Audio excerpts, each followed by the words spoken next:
मेरा मानना ये है कि हमें बेसिक्स पर आकर ये समझाना चाहिए कि सुंदरकांड होता क्या है।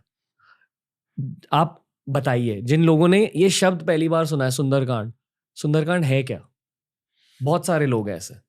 देखिए, आज भारत में कोई भी ऐसा व्यक्ति शायद नहीं होगा जो सनातन से जुड़ा है, जिसको सुंदरकांड के बारे में ना पता हो। और जिनको नहीं पता, तो उनके घर में कोई ऐसा माहौल नहीं है जो बिल्कुल ही नेगेटिविटी में, नास्तिकता में जो अब तक। अब तक। लेकिन आज का माहौल क्या है? घर में उठते ही सबसे पहले ऑन हनुमान चालीसा। अब मैं तो जब सुंदरकांड करता हूँ, तो सबको कहता हूँ कि भई आप 6 दोहे रोज़ करो। सुंदरकांड के 10 दिन में आपका पाठ हो जाएगा। अब हम जब सुंदरकांड करते हैं, तो हनुमान जी की कृपा से बुक नहीं खोलते हैं, विदाउट बुक, उसका मतलब बिना देखे। तो लोग कहते हैं, "आप बिना देखे कर रहे हो?" जैसे ही वो कहते हैं, मैं कहता हूँ, "नहीं।" क्योंकि मैं पाठ करते-करते सोचता हूँ, "ओह! बिना देखे चल रहा है।" तुरंत भूल जाते हैं, क्योंकि शास्त्र कभी किसी के अधीन नहीं होता। आपकी इस चेयर पर मैं बैठा, तो मैंने यहाँ आकर कहा, "श्री व्यास पीठम शरणम प्रपद्ये।" कि मैं अब इस चेयर पर बैठ रहा हूँ और यहाँ से जो चर्चा होने वाली है, ये आपका पूरा जो यहाँ का एटमॉस्फेयर ही बहुत अलग है। पहली भक्ति जो नवधा भक्ति में श्रवणम, राम जी ने 9 भक्ति बताई श्रवणम, प्रहलाद जी ने हिरण्यकश्यप को बताई भागवत में। श्रवणम कीर्तनम विष्णु स्मरणम पाद सेवनम अर्चनम वंदनम दास्यम सख्यम आत्मनिवेदनम।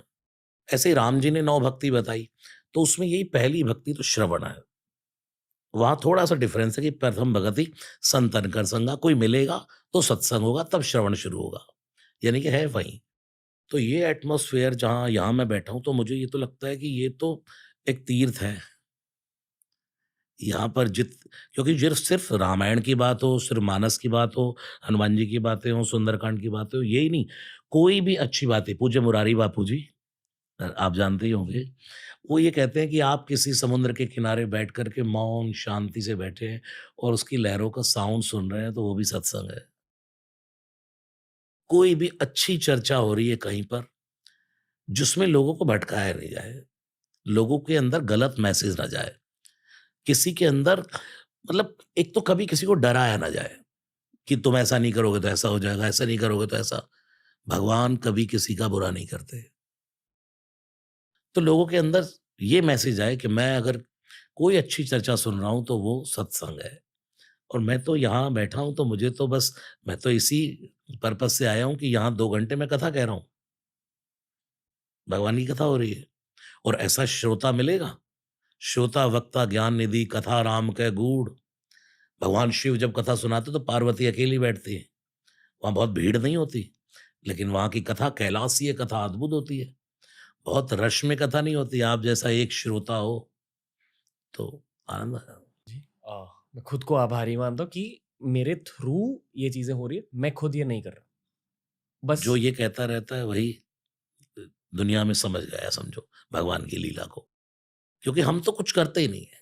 गुरुदेव नानक ने भी तो कहा करन करावन आपे आप, नाम रखा लिया ताव। जो करते हो आप ही करते हो। जब हम बिल्कुल समर्पण करके चलते हैं ना कि क्योंकि हम तो कुछ कर ही नहीं रहे हैं। अब आपके पास मैं आया तो मुझे कौन लाया? सीधी-सी बात है कौन लाया? भगवान ने आपके माइंड